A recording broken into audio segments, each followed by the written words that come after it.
गणेश देवी जी से हम बात करेंगे, जिनका कहना है कि भारत भाषाओं का कब्रिस्तान बनता जा रहा है। कहीं कहीं जीवनदान भी तो मिलता होगा। आप थोड़ी कोशिश कीजिए तो ये बातचीत नेताओं के फालतू गैर ज़रूरी बयानों से कम महत्वपूर्ण आपको नहीं लगेगी। तो हमारा आपका स्वागत है। आपको बुलाने से पहले मैं यही सोच रहा था कि आपकी ज़िंदगी में, एक ज़िंदगी में इतनी भाषाएँ, 30-40 हज़ार पन्ने गुजरे होंगे, तो मैं आपसे क्या क्या पूछूंगा और टीवी में आप क्या क्या बताएंगे। फिर भी मैं जानना चाहता हूं कि 90 खंडों की ये जो यात्रा है, मैं अपने दर्शकों को दिखा भी दूं कि इस शक्ल की ये किताब, ये सिर्फ यूपी पर है, जैसे ये आपकी सिर्फ मध्य प्रदेश की भाषाओं के ऊपर है, तो इसी तरह से अलग अलग भाषाओं पे है। तो मैं थोड़ा सा जानना चाहता हूँ कि ये लोक भाषा सर्वेक्षण क्या है और इससे हमारे जानने के लिए क्या कुछ मिला और इसकी मंजिल कहाँ पर तक जाती है। पहले आपको सुन के मुझे ऐसे लगा कि कहीं आप प्रोफेशनली लिंग्विस्ट है और शायद एक्सीडेंटली टीवी में है। बहुत अच्छा लगा, इतने गहराई से आपने वो किताब पढ़े, थैंक यू।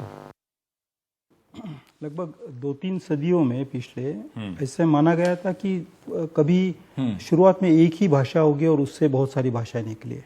अच्छा। पूरे दुनिया में भी कोई बहुत सारी फैमिलीज है और उसकी एक मदर फैमिली होगी, लेकिन वो ज़्यादा साइंटिफिक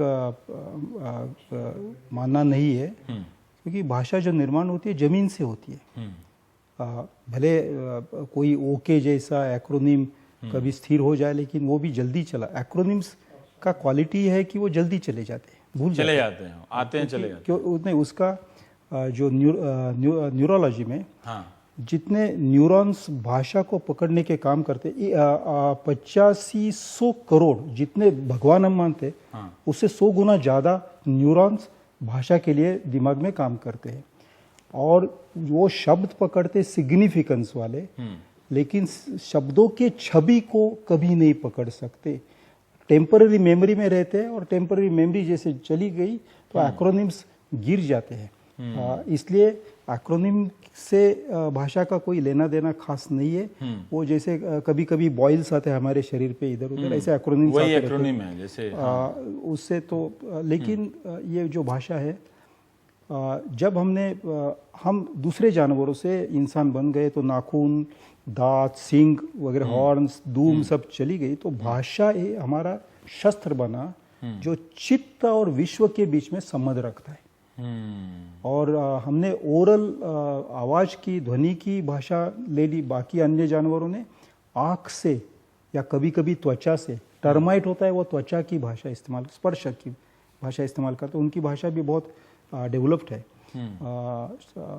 लेकिन हमने जुबानी भाषा पकड़ ली क्योंकि उसमें फ्लेक्सिबिलिटी होती है और बहुत तरल होती है।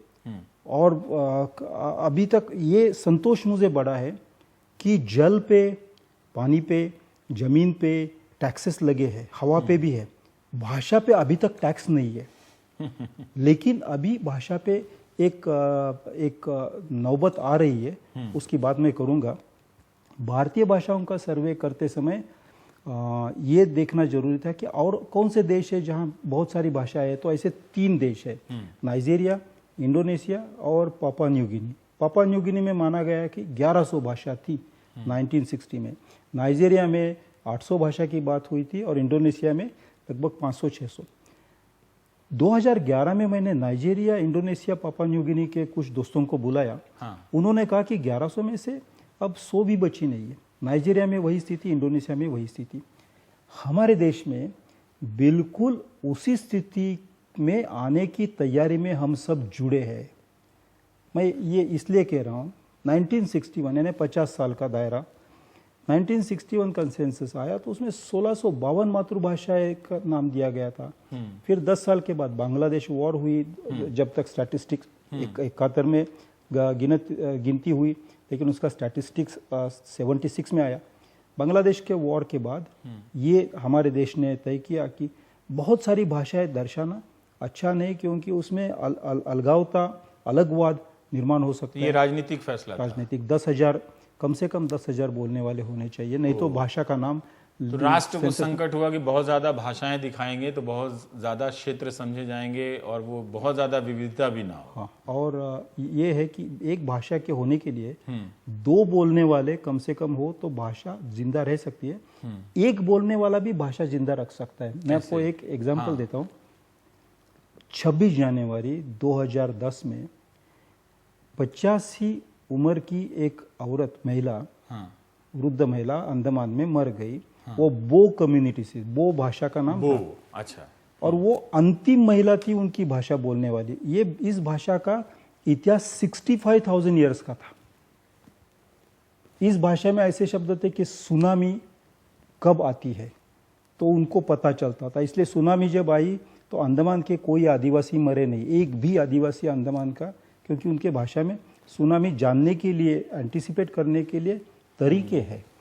एनीवे, जब ये औरत, जो ये महिला मर गई तो उसके अंतिम साल में वो अकेले ही पंछियों के साथ अपनी भाषा बोलती थी, क्योंकि दूसरा कोई वो भाषा बोलता नहीं था। भाषा के लिए 10,000 लोग होने की जरूरत नहीं, भाषा के लिए दो काफी हैं, दो भी काफी है। और भाषा को एक इतिहास, उस पैमाने से हमने नुकसान कर दिया एक तरह से कि भाषाओं को अपनी नजरों से दूर कर दिया। कि मेरे दोस्त ऐसा कहते हैं कि देखिए एक औरत चली गई, यानी वो तो एक भाषा चली गई तो क्या होता है, हम इतनी 1000 भाषा कैसे संभालेंगे, हम किस तरह से स्कूल चलाएंगे, यूनिवर्सिटी चलाएंगे। लेकिन हर भाषा एक अत्यंत अलग जीवन दृष्टि है, यूनिक वर्ल्ड व्यू। एक भाषा में हम लंबाई या चौड़ाई या उसका जो फासला है या दो तारों के बीच का जो संबंध है, एक भाषा में जिस ढंग से देखते हैं उसी ढंग से दूसरी भाषा में देखते नहीं है। अगर देखते तो मेरा मौसेरा भाई और चचेरा भाई के लिए अंग्रेजी में केवल कजिन शब्द नहीं होते, एक अलग, इससे यूनिक वर्ल्ड व्यू। और वो जो वर्ल्ड व्यू है वो उसका ग्रामर कंट्रोल करता है। ग्रामर ये नहीं कि केवल क्रियापद है, कर्म है, करता है तो ग्रामर हो गया। ऐसा होता तो एक ग्रामर का स्टैंडर्डाइजेशन, कोई जैसे कंपास बॉक्स होता है, स्टैंडर्ड होता है, ऐसे ग्रामर का कोई कंपास बॉक्स जैसा मिल जाता है और सभी बच्चे ग्रामर। भाषाएं मरती कैसे हैं? कौन मारता है? भाषाएं कोई जीवित व्यवस्था नहीं है, ऑर्गेनिक सिस्टम नहीं है। जैसे भैंस है, हाथी है, घोड़े, ऐसी भाषा पैदा भी नहीं होती, बढ़ती नहीं, मरती नहीं। There is social system. और भाषा इसलिए मरती है कि भाषा बोलने वाले, उनको व्यवसाय न होने के कारण एक जगह से कोई अन्य जगह पलायन करने लगते हैं और वो अपनी भाषा को छोड़ देते हैं। दूसरा कारण है, जब उनको कोई कहता है कि आपकी भाषा जीने वाले ही नहीं, उसमें कोई अपॉर्चुनिटी नहीं है, तो वो सोचते हैं कि अपनी भाषा को छोड़ दे। मैं 2 एग्जांपल देता हूँ, बहुत कॉन्क्रीट एग्जांपल्स है। जो दरिया किनारे रहने वाले लोग हैं देश में, तो अंग्रेजों के आने के बाद और उसके बहुत बाद के बाद दरिया की मालिकी ये सब कारपोरेट के पास गई। तो नौका बनाने वाले, छोटी नौका बनाने वाले, डुंगी बोलते हैं ना उसको, या तो मछली पकड़ने वाले, वो बहुत अंदर तक नहीं जा सकते, 15-16 किलोमीटर ज्यादा से ज्यादा जाते, ज्यादा से ज्यादा और वापिस आते। डीप सी फार्मिंग नहीं करते। ये सब विस्थापित हुए। और दरिया किनारे की, इंडिया का दरिया किनारा कितना बड़ा है, और उसमें ही करीबन 140 भाषाएं 1961 में देखने मिलती थी। आज उसमें से 3 या 4 भाषाएं देखने मिलती है, क्योंकि ये सब लोग समाप्त हो गई, विस्थापित हो गए। 130 से ज्यादा भाषाएं उनके विस्थापित होकर समाप्त हो गई। हाँ, मुझे हाँ कहते हुए, एक्चुअली मैं फिल्म एक्टर नहीं तो दिलीप कुमार जैसे मैं रोना आता है। एक भाषा मर जाना एक इंसान के मर जाने से बहुत ज़्यादा दुखदायक है। इंसान का मर जाना दुखदायक तो है ही, किसी का भी मर जाना दुखदायक है। भाषा मर जाना इसलिए दुखदायक है कि एक एक शब्द बनाने में बहुत परिश्रम लगते। ऐसे कवि बैठ के कागज पे शब्द नहीं बनाते, परिश्रम लोग लेबर करते। लेबर प्रैक्टिस से सैकड़ों साल, 50 साल, 100 साल एक तरह का काम करते करते उस काम से जुड़े शब्द आते हैं। जैसे मुंबई के डिब्बे वालों की अपनी एक बोलने का लहका होता है, कोई बस चलाने वाले का ट्रक पे जो लिखते हैं कि भगवान आपका भला करे, या तो माँ तुम ही देवता, ऐसे मेरा बैंक सांवरिया मेरा सेठ, बैंक, हाँ, ये भी लोग लिख देते हैं। तो ये धीरे धीरे ऐसी चीजें भाषा में आने लगती है। स्टैंडर्ड, फिर कोई नॉवेलिस्ट कोई ट्रैवलर्स के ऊपर नॉवेल लिखे उसको स्टैंडर्डाइज कर देता है, लेकिन उसके पीछे हजारों लाखों ट्रकर्स का हजारों लाखों आवर्स चलाना होता है। इससे तो ये बहुत बड़े ह्यूमन परिश्रम का भाषा इज लाइक मनी, एक वाक्य बना और वो गायब। इट्स अ करेंसी, भाषा इज अ करेंसी। जैसे जैसे बैंक में करेंसी है, ऐसे भाषा में हमारे सोच की करेंसी होती है। और जैसे बैंक में पैसे जमा करने के पहले परिश्रम करने पड़ते हैं, अगर काला धन ना हो तो सर जब आप लोग परिश्रम, जब पूरे हजारों साल के परिश्रम का खत्मा होता है, तो डीमोनेटाइजेशन तो कुछ भी नहीं। ये तो बहुत बड़ा यानी डीमोनेटाइजेशन खराब ही होता है, लेकिन भाषा का डीमोनेटाइजेशन होने से सोच फिर भी हम अपने दर्शकों को क्या कुछ बता सकते हैं कि जो 140 भाषाएं समुद्री सागर तट पर हैं थी, उनमें से ज़्यादातर समाप्त हो गई, वो तो उसको बोलने वाले लोग अभी हैं, उस कम्युनिटी को लोग होते हैं, कम्युनिटी के, जैसे खारवा लोग होते हैं, हाँ। खारवा कम्युनिटी है, गुजरात और उत्तर महाराष्ट्र के दरिया किनारे पे है। वो अभी भी शायद 5 से 7 लाख लोग उस कम्युनिटी के हैं, खारवा, हाँ। लेकिन वो उनकी भाषा अब कम बोलते हैं या तो बिल्कुल नहीं बोलते। पहले ये सब कम्युनिटी इकट्ठा होती थी, साल में एक दिन या एक समय 8 दिन कैंप करते थे एक जगह, और उसी समय लड़के और लड़कियां अपना पति या पत्नी चुनते थे और फिर शादी तय होती थी। तो धीमी धीमी चल रही इस बातचीत को गहराई से समझते भी रहिए और खुद के अनुभवों से भी इसका विश्लेषण करते रहिए। हम एक ब्रेक लेंगे, ब्रेक के बाद लौटेंगे तो फिर भाषा पर यह बातचीत जारी रहेगी।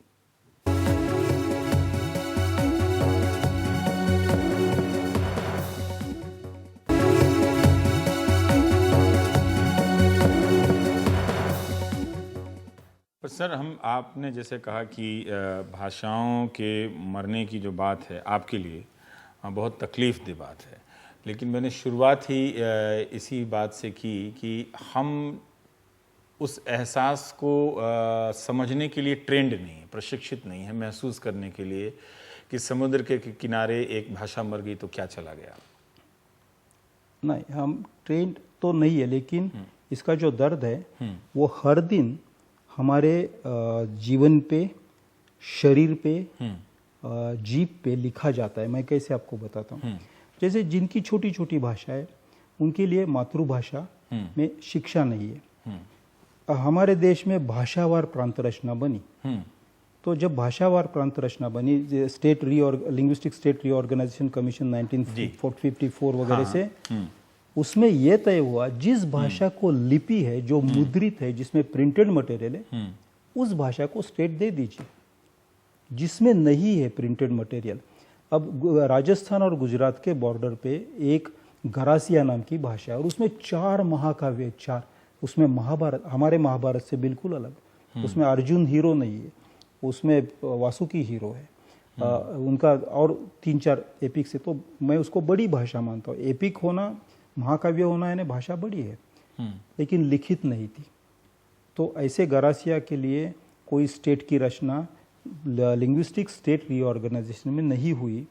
उससे बहुत सारी भाषाएं 2-2, 3-3 स्टेट्स में बढ़ गई। जैसे भिल्ली है, 4 राज्यों में है, महाराष्ट्र, राजस्थान, मध्य प्रदेश, गुजरात। इससे क्या नुकसान हुआ? अलग ये अलग माइनर, उस राज्य, हर राज्य में वो एक बड़े मेजॉरिटी की भाषा हर राज्य में माइनॉरिटी में बनी। अच्छा। और उस माइनॉरिटी में होने से उनके लिए उस राज्य में कोई स्कूल का प्राविधान नहीं है। स्कूल नहीं होने से उनको जब एसएससी तक पढ़ना हो, मैट्रिक तक पढ़ना हो, तो बोझा बहुत ज़्यादा है।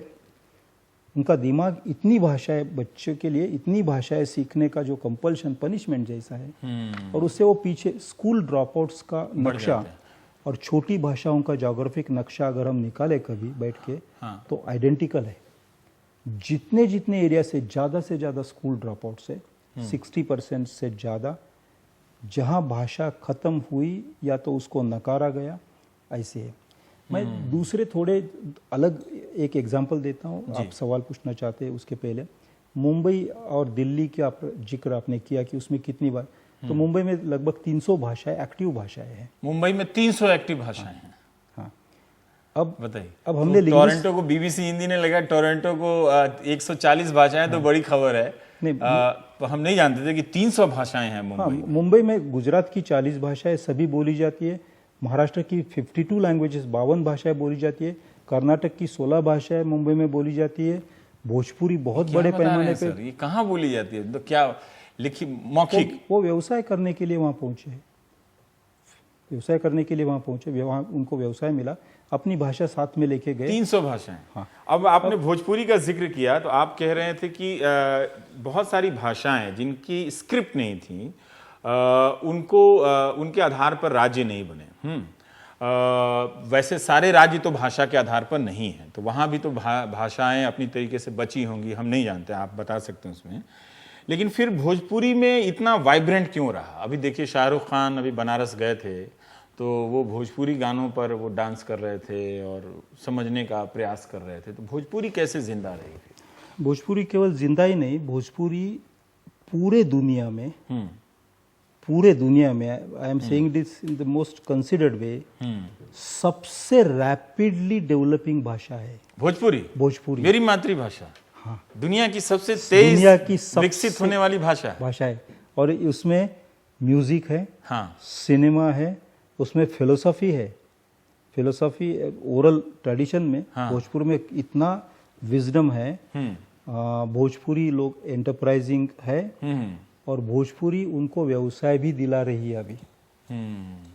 ये इसलिए हो रहा है क्योंकि हमने, जैसे बिहार, उत्तर प्रदेश, उसमें हमने ये माना कि हिंदी ही भाषा है। हाँ, और भोजपुरी है वो एक किसी बोली प्रकार की, यानी जिसे मैं सेकेंडरी सिटीजन तो नहीं कहूँगा, लेकिन एक सामाजिक स्तर अलग है, वो भोजपुरी बोलते हैं। हमेशा इतिहास में रोमन एम्पायर में लैटिन भाषा चली गई, और वो जिसको वर्नाकुलर्स कहते थे वो बड़ी हो गई, जिसमें फ्रेंच, इटालियन और स्पेनिश भाषाएं थी। ये पहले वर्नाकुलर्स लैटिन की छतरी में नीचे। तो इसमें डायनामिक्स ये था कि कोई एम्पायर बनाने की तमन्ना रखे भाषा, हाँ, और दूसरे भाषाओं को कचड़ने की कोशिश करे भाषा, हाँ, तो वो दूसरी भाषाएं किसी अन्य प्रकार से उभर आती है, आ जाती है। जैसे हाँ, मैं भी उभर जाता हूँ। तो भोजपुरी एक बास्क लैंग्वेज है स्पेन में, Bhojpuri in India, they are fantastic.